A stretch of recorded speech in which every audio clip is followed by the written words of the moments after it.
ఆర్టిస్టుల విషయంలో కూడా కాంప్రమైజ్ అవ్వాలి సునీల్ గారు అస్సలు బెటర్ క్వాలిటీ ఇవ్వాలి. సునీల్ గారిని కూడా నేను మీరు అనుకుంటున్నారు సునీల్ గారు ఫుల్ పైసలు తీసుకున్నాడు, మరి సునీల్ అన్న నాకు చాలా తక్కువ తీసుకున్నాడు. నేను మాట్లాడుకున్నా ఈ సినిమా మీకు చిన్నగా అవ్వచ్చు, బట్ మేము పెద్దగా చేసినాం. ఆడియన్స్ ముందు తీసుకెళ్ళినప్పుడు ఆ క్వాలిటీ, సినిమా కూర్చున్నప్పుడు చూస్తున్నప్పుడు ఆ క్వాలిటీ కానీ ఆ కంటెంట్ కానీ ప్రతి ఒక్కటి క్యాలిక్యులేట్ అయి ఉంటుంది. ఆర్టిస్టుల పర్ఫార్మెన్స్ కానీ నువ్వు రాసి పెట్టుకో, బుట్కట్ బాలరాజుతోని ప్రతి ఆర్టిస్ట్ పర్ఫార్మెన్స్ బయటపడుతుంది. నేనని కాదు, ప్రతి ఒక్కరిది. అవినాష్ అండ్ సద్దాంని ఇప్పటిదాకా మీరు చిన్న స్క్రీన్లోనే చూసిర్రు, పెద్ద స్క్రీన్లో చూడుర్రి. నాకు తెలిసి ప్రతి ఒక్కరు ఇంకా ఫోన్ల మీద ఫోన్లు చేస్తారు మన వాళ్ళకి. నాకు వాళ్ళే కావాలి, ఎందుకంటే మా తెలంగాణ తెలంగాణ బ్యాక్ డ్రాప్లో ఎవరున్నారు మనకు తగ్గట్టుగా. ఇప్పుడు వస్తున్నావా పోతున్నావా ఏం చేస్తున్నావా అనేది లైక్ ఇక్కడ హైదరాబాద్, అత్తనవా పోతానవా ఏం చేస్తున్నావా అనేది మన కరీంనగర్ నేటివ్. అలాంటి వాళ్ళు ఎవరున్నారు? జగిత్యాల మనోడు అవినాష్, చలో రా వచ్చే అని తీసుకుని అట్లా. కానీ ఈ సినిమా స్టార్టింగ్ అనౌన్స్ చేసినప్పుడు పూజ సెరమనీ అప్పుడు చూసిన హీరోయిన్ వేరు, ఇప్పుడు ఈ సినిమాలో ఉన్న హీరోయిన్ వేరు. అనన్య ఎందుకు తీశారు, మేఘా ఎందుకు వచ్చింది? తీసేయలేదు, తన యాక్చువల్లీ డేట్స్ సంథింగ్ ఏదో ప్రాబ్లం ఉండే ఆ టైంలో. ప్లస్ సెకండ్ థింగ్ వచ్చేసి వర్క్షాప్కి మేము వర్క్షాప్ అన్నప్పుడు తన డేట్స్ ఏదో షూట్కి వెళ్ళింది అదేదో అని అంటే, సరే మేబీ లైక్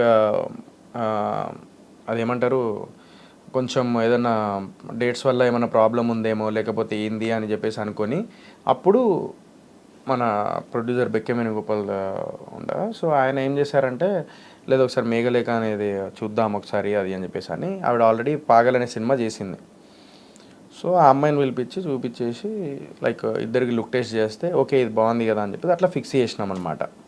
అది so this is what happen. ఎందుకంటే మారుతూ ఉంటాయి బ్రో, పెద్ద పెద్ద సినిమాలకే మారుతుర్రు, మనం ఎంత ఇంతనే ఇంకేమైనా రీజన్ ఉందో? అంతే. ఇంకొక రీజన్ అని అంటే అదే మెయిన్ రీజన్ నాకు తెలిసి. నాకు ఇప్పుడు బెక్కె వేణుగోపాల్ గారికి అండ్ మన లేకపోతే ఏమైనా హీరోకి నచ్చక పక్కన పెట్టాడు. నాదెందుకు బ్రో, నా మీద వస్తావేంద్రా, నాకేం అవసరం. అంటే కొన్ని సినిమాల్లో చూసా హీరోకి హీరో గారికి నచ్చ. అరే అంత పెద్దోడిని కాదు, బెక్కె వేణుగోపాల్ లాంటి వాళ్ళు ఉన్నప్పుడు నా మాట నేను వింటే ఆయన వింటాడు, పట్టుకొని కొడతారు, ఆయన ప్రిన్సిపల్ ఆయన.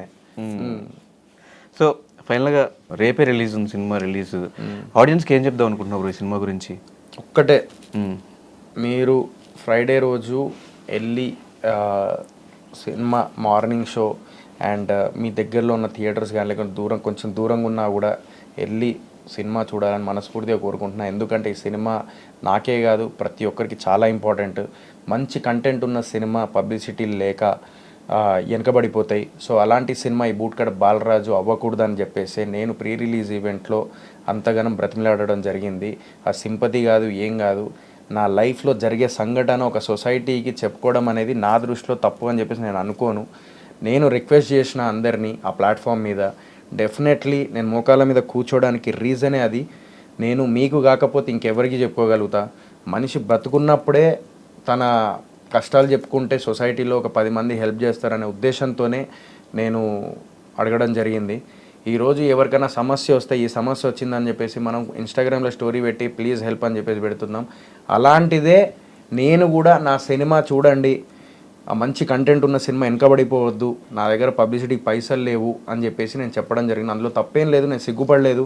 ఎందుకంటే తెలుగు ప్రజలందరినీ నా ఒక ఫ్రెండ్స్ లాగా, ఒక అన్నదమ్ముళ్ళలాగా, ఒక అమ్మలాగా, నాన్నలాగా, సో నాకు ఆ స్థానం ఇచ్చారు. నాకు ఒక కొడుకులాగా చూసుకొని, ఒక తమ్ముళ్ళలాగా చూసుకొని, ఒక ఫ్రెండ్లాగా చూసుకొని, అన్నలాగా చూసుకొని ఆ స్థానం ఇచ్చారు. కాబట్టి బిగ్ బాస్లో నేను మీ అందరినీ రిక్వెస్ట్ చేయడం జరిగింది. సో ఈరోజు కూడా చెప్తున్నా, బూట్కట్ బాలరాజు నా ఫస్ట్ డే చూడండి.